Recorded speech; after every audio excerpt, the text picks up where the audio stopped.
It is getting closer and closer to the start of the racing season here in the Northeast, and before you know it, every form of racing you can think about and every track you can think about will be racing. As for the Winged Supers, they're going to get started a little bit later than some. They start on June 1st. Oswego Speedway is the first race on the calendar this year. A couple of new races, by the way, on the ISMA MSS schedule. But before we get to that, we wanted to check in with some of the drivers and see how they're doing and what they've got thinking coming into 2024. Reid ended up in 8th place last year on the tour. Missed the final race at Evans Mills, but was strong all year long. When I was talking to him beforehand, he said he had a lot of good runs. The term he used was stupid stuff went wrong. So we'll find out what went wrong when we head to the woods out in New London, Ohio, where, from what Rich Reid tells me, neighbors are far apart. Rich, how are we doing today? Oh, pretty good, sir. How about yourself? Doing very well. How's things away from racing? Very well, very well. Work is busy. That's what gives me the money to do what we love to do, and that's been strong for the last, 5 or 6 years, and I don't think there's any end in sight. That's good to know. Iron worker, by the way, so some of you younger folks listening are looking for a good trade. Obviously, this is one you might want to think about. So how was last year when we look at it? It was, any time that I can race is great. So, outside of some of the goofy stuff happening, we had a great season, and we had a lot of fun doing it. Best run, according to the points, was Oswego in that second show. Is there one night that kind of sums up how that whole season went for you? One event, maybe? Because you mentioned there was some stupid stuff, I think is what you said, that happened along the way. Just those little nitpick things, that go on during the race season. And, hopefully you try to limit those as much as you possibly can. And those are the guys that are always up front and, in the points and stuff like that. Just the normal gremlins that get these race cars sometimes, Mm-hmm. Newer parts or just parts failure at the wrong time, basically? Sometimes you're at the wrong spot at the wrong time. Sometimes it's just, people say that my luck, 50-50 is luck, right? Well, my luck is 90-10, so hopefully we can change that at some point. So how do we look in the race shop right now? How's that race car looking? This would be, by the way, the 6th year for this car. Very good. We had a real productive off season, and it's really close. I mean, heck, another week and we could go race. Okay. Did we do anything to try to change a few things, or do we even need to? We did do some changing. I lean on Jim Bodnar quite a bit, and we bounce things off one another, and just sat down at the drawing board there and looked at some things, and obviously building the new car, some things that we wanted to change and that he felt that would be better. So we're trying a couple of things, and we'll see how it works. All right. Do a search for Jimmy, by the way. I did a nice interview with him about him and his dad and all the stuff that they do, so look that up on the channel. Well, what are we looking to do a little bit better or a little more or less of than with some of the stuff we talked to Jimmy about? So I think for me it's more of the consistency thing. I think if we focus just a little more and do some things different so those gremlins don't bite us, then, I think we'll be better off in the long run. So it's not like we need to be better in long runs. It's not like we need to turn in better. It's nothing along those lines. No, I think we're pretty good in those departments. Obviously we can, obviously everybody gets out of the race car and it's always not perfect, right? We never have those perfect race cars, right? No. But yeah, I think that if we just kind of buckle up a little bit and get better at the gremlins, I think we'll be, in a pretty good seat. How do you fix stuff like that? Because there's only so many things you can go through on the car between races. How do we prevent gremlins and parts from breaking? That's a very good question. If anybody out there has any information for me, please contact me.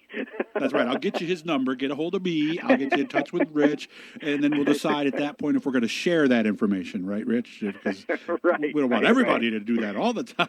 So. Yeah. No, I wish the best for everybody that's out there. And there's a lot of people put a lot of time, a lot of effort into these things, and it's always good to watch guys have good runs, and when they get out of the race car, they got a big smile on their face. So that's good. You're right, because even though you guys are rivals and you want to beat every single person that's out there, when you see a yellow come out and you see somebody with a trail of oil as they're going to the pits, you got to sit there and go, oh, man, I really feel for this guy, right? Oh, I mean, absolutely. There's been times in the past where you see something happen on a race car in front of you, and you shoot right up beside them, and hey, I don't want to see you get yourself in a bind here, and get in and get that thing fixed before something happens.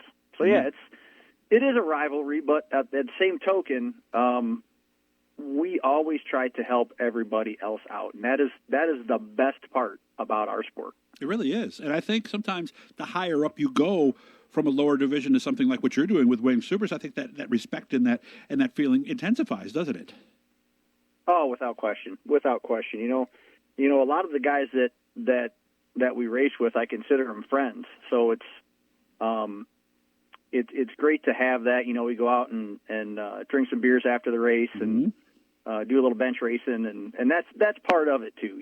It really is, and part of it that I actually miss, because a lot of series I cover, they don't do that. So it's nice to know that you guys still do. A lot was made about the merger with ISMA and MSS coming into the season. How do you think that all worked out? I think it worked out well. Obviously, we're still working at it. Obviously, Rome wasn't built in a day. Sure. But there's been a lot of changes made, a lot of positive changes made, in my opinion. There's a lot of work and a lot of effort and a lot of time that goes into this stuff that I would guess most of the people outside of the super modified world don't see how much time and how much effort you have to spend to try and get things right.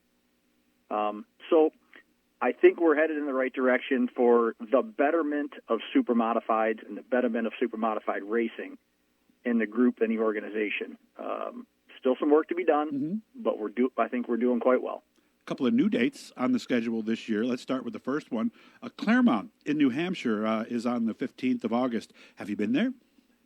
I have not. One of the tracks that I haven't been to. Looking forward to it. I heard it's a great place, and hey, let's go out there and give it a go. Okay, Lee, you've been to Lee USA Speedway though, right?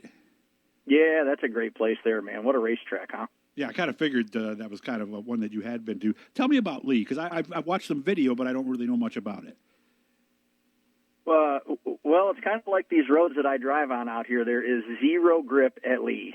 Really? Okay. Oh, yeah, zero grip, which I'm sure every driver will tell you the same thing.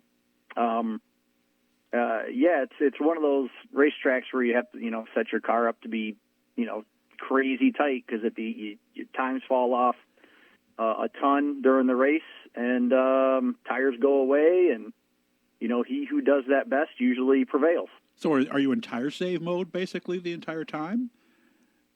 You got to be careful. You got to be careful. So can't use them too much for too long, or you won't have anything left at the end. That's right.